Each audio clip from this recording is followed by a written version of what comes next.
so we have two sides of our square done, and what we're going to do is we're going to cut this. But the first thing I like to do is to line them up, and I start with these fat quilting pins and I go through the toe of the kite. I lift it up, and then I find the toe of the kite on the bottom one and put it right through. So I know that that's even. And because we marked our centers with our folds, we know where the center of the kite is, which is right here.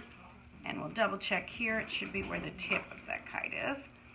And so now I have that balanced in the center. So once I'm sure of that, I'm going to take a glass-headed pin because it's small.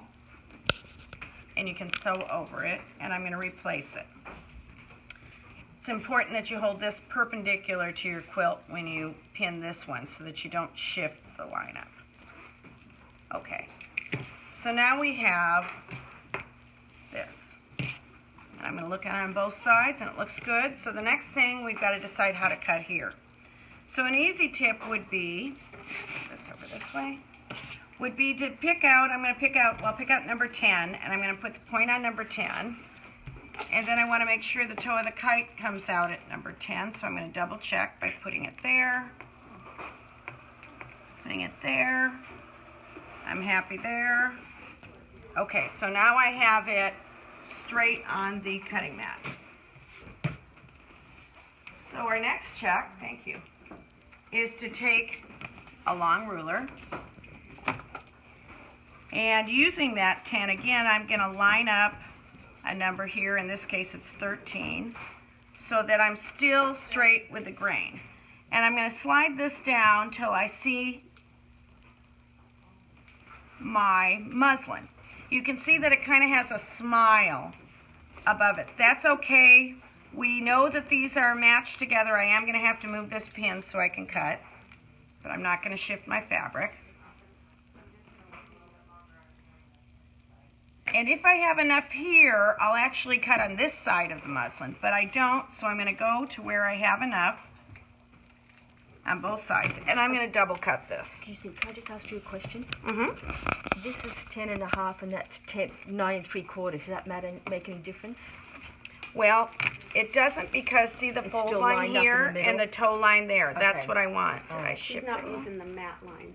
No, okay. Because your muslin moves a little bit. Okay. All right, so now we have a nice, I'll call it a horizon, because it's horizontal. And now we need to pin it together. We know that that was even, so I'm going to pin that right away, because I don't want to lose the matchup of the toe. I'm going to turn it around, and if you can come closer this way, I'm going to cantilever it off the edge of a table. And I'm going to use these big heavy pins. I'm going to go in 1/4 of an inch. I'm going to go straight down, and then I'm going to open it to see, do I match? And you can see I'm on the green. I want to be right in between the green and the red. So I'm going to adjust and put it down. And I'm going to do this to each place that I have a seam. Ooh, what happened there? Okay, we have a big differential. We'll see what we can do with that. I am still going to move my pin 1/4 inch up.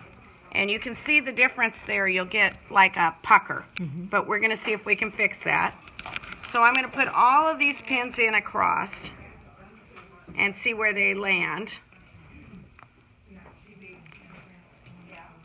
You can take a break with this one, Ann, and shut it down, and I'll start up